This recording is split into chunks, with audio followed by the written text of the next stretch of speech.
সামনে বর্ষা। বর্ষার বাড়ির আশেপাশে আপনি যদি প্রাকৃতিকভাবে কিছু জিনিস ছড়ান, সেই জিনিসগুলোর গন্ধে সাপ আর আসতে পারবে না এবং সাপ বাপ বাপ করে পালাবে। কার্বলিক অ্যাসিড ব্যবহার করতে পারেন। এর রাসায়নিক গন্ধ সাপ সহ্য করতে পারে না, যার ফলে সাপ আর আসবে না। অবশ্যই এটি কাঁচের বোতলে রাখবেন, প্লাস্টিকের বোতলে নয়। সালফার বা গন্ধক ব্যবহার করতে পারেন। এটিরও রাসায়নিক যে গন্ধ আছে সেটিও সাপ সহ্য করতে পারে না এবং এটি গুঁড়ো করে বাড়ির আশেপাশে ছিটিয়ে দিন। ন্যাপথলিন, এটিও গুঁড়ো করে বাড়ির আশেপাশে ছিটিয়ে দিন, সাপ আসবে না।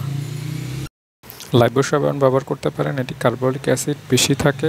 এটি গুঁড়ো গুঁড়ো করে বাড়ির আশেপাশে ছড়িয়ে ছিটিয়ে দিন।